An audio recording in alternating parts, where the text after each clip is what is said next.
দীর্ঘদিন ধরে চলমান ফিলিস্তিন ইসরায়েল যুদ্ধ থামাতে এবার এক বড় পদক্ষেপ নিল মার্কিন প্রশাসন। গেল কয়েকদিন ধরেই গাজায় যুদ্ধবিরতি কার্যকর করার জন্য আন্তর্জাতিক মহল চাপ বাড়াতে শুরু করে।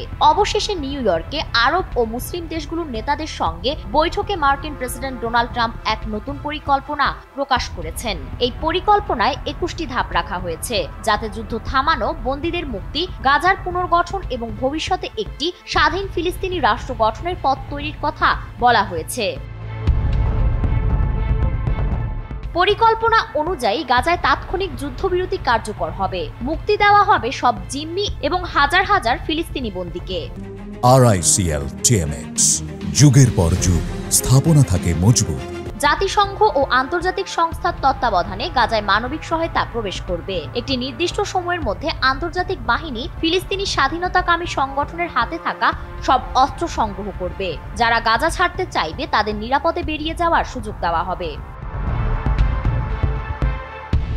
গাজা সাময়িকভাবে আন্তর্জাতিক আরব বাহিনীর তত্ত্বাবধানে পরিচালিত হবে। পুরো গাজা জুড়ে নিরাপদ করিডোর তৈরি করা হবে, যাতে সহায়তা পৌঁছাতে কোনো সমস্যা না হয়। 5 বছরের মধ্যে গাজার পুনর্গঠন শেষ করার লক্ষ্য রাখা হয়েছে। যুক্তরাষ্ট্র নিশ্চয়তা দেবে যে ইসরায়েল পশ্চিম তীর দখল করবে না। তবে পুরো পরিকল্পনার শর্ত হলো ফিলিস্তিনি স্বাধীনতাকামী সংগঠনকে অবশ্যই অস্ত্র সমর্পণ করতে হবে। শুধু যুদ্ধবিরতি নয়, পরিকল্পনাটিতে রয়েছে ফিলিস্তিনিদের জন্য দীর্ঘমেয়াদী রাজনৈতিক সমাধানের প্রতিশ্রুতি। গাজা পুনর্গঠন এবং ফিলিস্তিনি কর্তৃপক্ষের সংস্কার সম্পন্ন হলে ভবিষ্যতে একটি স্বাধীন ফিলিস্তিনি রাষ্ট্র গঠনের জন্য রাজনৈতিক পথ উন্মুক্ত করার ঘোষণা দেওয়া হয়েছে। এটি ট্রাম্প প্রশাসনের নীতিতে বড় ধরনের পরিবর্তন, কারণ এর আগে ফেব্রুয়ারিতে ট্রাম্প গাজা মার্কিন নিয়ন্ত্রণে নেওয়া ও 2 মিলিয়ন ফিলিস্তিনিকে হস্তান্তরের প্রস্তাব দিয়ে সমালোচিত হয়েছিলেন। এখন তিনি স্পষ্টভাবে বলেছেন, কাউকে গাজা ছাড়তে বাধ্য করা হবে না, বরং সেখানেই উন্নত জীবন গড়ে তুলতে উৎসাহ দেওয়া হবে। এই পরিকল্পনায় গাজার অর্থনৈতিক উন্নয়নও গুরুত্ব পেয়েছে। গাজায় একটি বিশেষ অর্থনৈতিক অঞ্চল গড়ে তোলা হবে, বাণিজ্য সহজ করা হবে এবং আন্তর্জাতিক বিনিয়োগ আনা হবে। প্রতিদিন শত শত ট্রাক সহায়তা ও নির্মাণ সামগ্রী গাজায় প্রবেশ করবে। আন্তর্জাতিক সংস্থাগুলো এই সহায়তা বিতরণ করবে, যাতে কোনো পক্ষ রাজনৈতিকভাবে নিয়ন্ত্রণ করতে না পারে। বিশ্লেষকদের মতে এই পরিকল্পনা মধ্যপ্রাচ্যের জন্য বড় ধরনের পরিবর্তন আনতে পারে।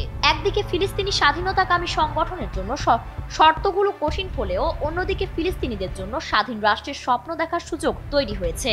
ইসরায়েলের ডানপন্থী সরকার বরাবরই দ্বিরাষ্ট্র সমাধানের বিরোধিতা করে এসেছে, তাই তাদের জন্য এটিও বড় চ্যালেঞ্জ হতে পারে।